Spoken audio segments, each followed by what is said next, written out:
Já sabemos que o Estado causa inúmeros danos materiais, mas o pior é que ele consegue moldar e corromper o seu comportamento. Iremos revelar aqui como tudo isso acontece. Este é o Visão Libertária, sua fonte de informações descentralizadas e distribuídas. Ajude a propagar as ideias de liberdade, deixe seu like e compartilhe com seus amigos. Um dos pontos mais importantes do empreendedorismo é a cultura organizacional. Os empresários sabem que a cultura de uma empresa pode definir o seu sucesso ou o seu fracasso. Tanto que a adequação com a cultura da empresa, o chamado fit cultural, é um dos principais critérios para a contratação de novos funcionários. No sentido empresarial, cultura se refere à forma que os colaboradores se comportam de forma geral. É comum que empresas tenham um modus operandi próprio, e as pessoas naturalmente vão se adequando a isso. Por exemplo, algumas empresas prezam pelo perfeccionismo, outras pelo risco. Algumas prezam pela organização, outras pela velocidade. Algumas incentivam mais a colaboração, outras a competição. Não existe uma fórmula única. Culturas que funcionam em um contexto podem não funcionar em outros. Em todos os casos, a forma de agir da liderança influencia diretamente a cultura da empresa. Isso acontece por alguns motivos. O primeiro deles é que a liderança vai valorizar as pessoas que se comportam da forma que ela considera adequada. Naturalmente, os funcionários querem mostrar serviço e vão tender a agir da forma que a liderança valoriza. Outro motivo é a característica humana de se espelhar nos que estão à sua volta. Então, quando você está em um lugar em que a liderança age de certa forma, os funcionários aprendem que esta é a forma correta de agir. Ou, pelo menos, percebem que é assim que a banda toca e acompanham a fanfarra. Na sociedade como um todo, o mesmo acontece. Comportamentos vão se formando e sendo copiados e até passados de geração em geração. E da mesma forma que a liderança de uma empresa influencia fortemente na cultura de seus funcionários, a liderança de uma nação influencia fortemente na cultura de seus cidadãos. No entanto, há uma grande diferença entre empresas e a sociedade. Os donos das empresas são proprietários legítimos dela e são os maiores afetados pelo seu sucesso ou fracasso. Por outro lado, o Estado é um ente ilegítimo que domina indevidamente um território e mantém o seu poder usando o monopólio da força. Os políticos que lideram o Estado não pagam o preço do sucesso ou fracasso do país. Eles podem ter resultados pífios, como é o comum, e continuar com sua privilegiada carreira política e com seus ganhos financeiros, muitas vezes ficando ainda mais ricos. Como é de se esperar, a essência antiética do Estado, junto com sua forma incompetente e autoritária de agir, contamina o comportamento da população das mais diversas formas. O Brasil, especificamente, tem um longo passado de afronta à liberdade, com governos de planejamento econômico fortemente centralizado e até ditaduras. Isso impacta até hoje a cultura social. Uma das características dos brasileiros é consumir todo o seu dinheiro, poupando pouco e investindo menos ainda. O histórico de hiperinflação, principalmente na década de 1980 e início dos anos 1990, contribuiu muito para isso. Em épocas de inflação, o dinheiro apodrece a cada dia que está guardado. Então, durante anos, as pessoas se acostumaram a correr para gastar o seu salário quanto antes. O hábito de poupar e de investir foi ficando atrofiado com o tempo. Se o Leviatã estatal não imprimisse dinheiro adoidado, aumentando a base monetária, o povo não sofreria com a inflação de preços e teríamos uma cultura financeira totalmente diferente. Relacionado a isso está a estúpida pirâmide do INSS.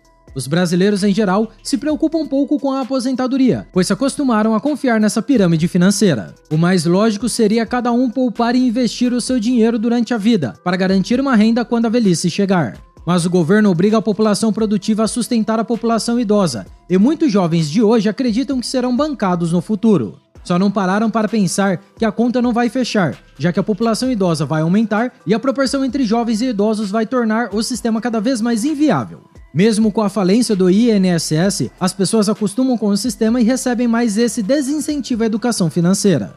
Ainda falando de educação financeira, não podemos esquecer do FGTS. Em vez de aprender a poupar para ocasiões difíceis ou comprar seguros para se proteger no caso de invalidez, o brasileiro aprende a confiar no fundo de garantia do governo. Parte do salário do trabalhador vai para um fundo com um rendimento ridículo, que poderia ser muito melhor investido em outros ativos. Outra característica do governo que o povo acaba absorvendo é o desprezo ao empreendedorismo. Em alguns países um pouco mais livres, como os Estados Unidos, as pessoas ensinam aos filhos o valor de trabalhar e empreender.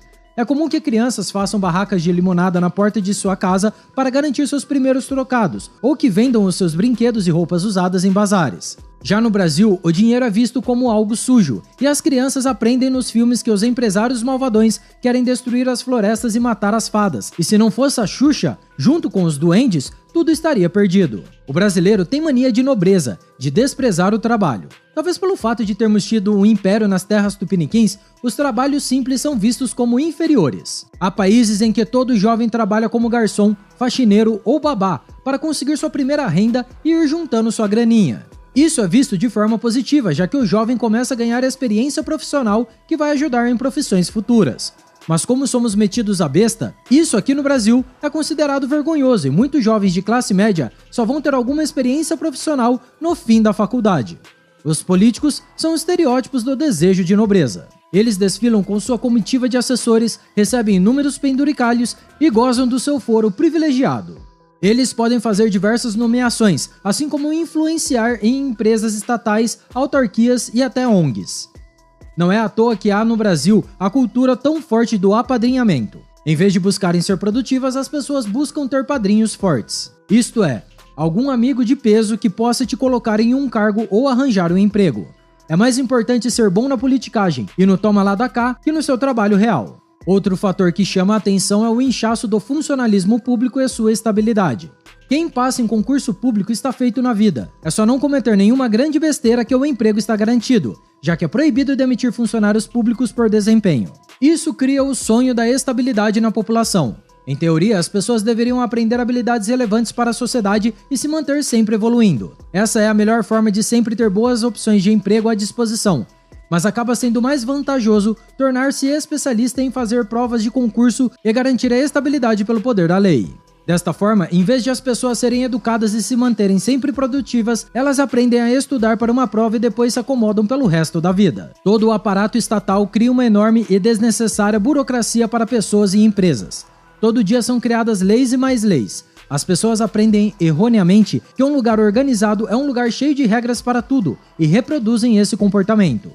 Apesar de gostar de criar regras, o brasileiro é conhecido por odiar seguir as regras. E não é por acaso.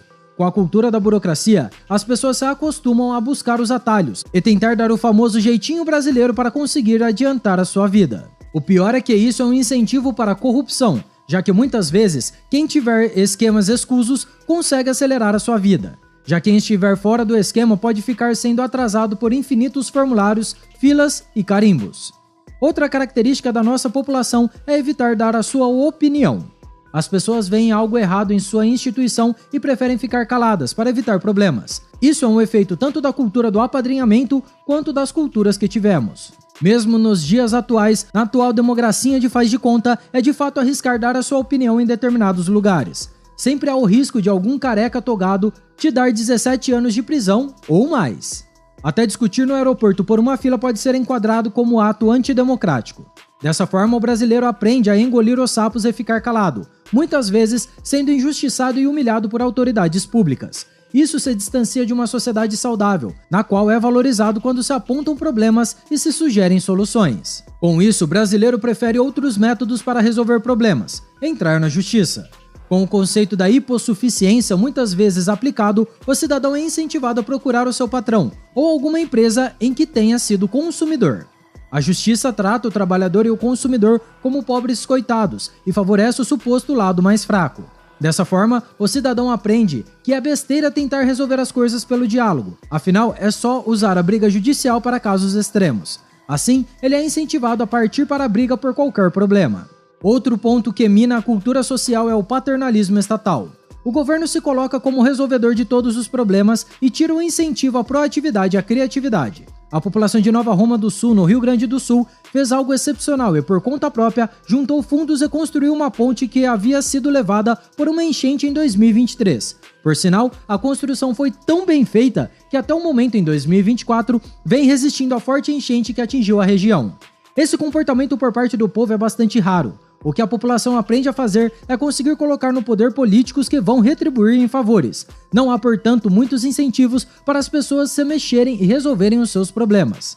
Aliás, isso também se aplica à caridade. Com programas como Bolsa Família, Vale Gás e outros de assistência social, a população aprende que o governo é o responsável por cuidar dos necessitados. É um desincentivo à caridade privada. No entanto, o governo é tão falho em resolver os problemas sociais que a população, apesar de já pagar impostos, continua ajudando os mais necessitados por conta própria em casos mais graves. Por outro lado, há aqueles que se negam a praticar caridade já que o governo está supostamente ajudando essas pessoas com dinheiro público. Se o governo, numa social-democracia, expropria tantos recursos da sociedade para aplicar em políticas públicas para atender a todos a custo zero, isso tira o incentivo da sociedade de desenvolver a autorresponsabilidade para ajudar uns aos outros. Para não falarmos apenas das características negativas, vale ressaltar a criatividade do brasileiro. Somos conhecidos internacionalmente por termos jogo de cintura e resolvermos os problemas da forma que for possível. Vivemos em um país pobre, com uma economia completamente travada pelo Leviatã estatal, mas damos nosso jeito de sobreviver mesmo assim. É claro que é preferível um lugar onde tudo funcione maravilhosamente bem, mas é fato que da dificuldade surgem habilidades. Mar calmo nunca fez bom marinheiro, e no Brasil, o que não falta são águas revoltas. Portanto, é preciso romper com o pensamento estatista. O Estado não é somente um ente prejudicial no sentido material, mas é também no sentido psicológico. Ele infantiliza e corrompe a população, além de destruir laços sociais que seriam construídos com a caridade privada. É preciso que a população seja dona de seu próprio futuro e não se deixe acreditar no paternalismo barato que o governo sempre estimula. Não podemos nos basear no exemplo dos que usam a coerção para impor seus interesses. Temos que nos espelhar nos que buscam genuinamente ser pessoas de valor, que alcancem seus objetivos por merecimento, conseguindo contribuir positivamente para a vida do próximo. Obrigado pela audiência. Este artigo foi escrito por Luna Chons, revisado por historiador libertário e narrado por Coreia com K. Esse é um canal colaborativo. Um artigo seu pode virar vídeo aqui também, sabia? Basta se cadastrar no site visãolibertaria.com e enviar seus artigos por lá. Não deixe de se inscrever no canal e clicar no botão da campainha para ser avisado de novos vídeos. Até a próxima, fiquem com Deus e tchau, obrigado.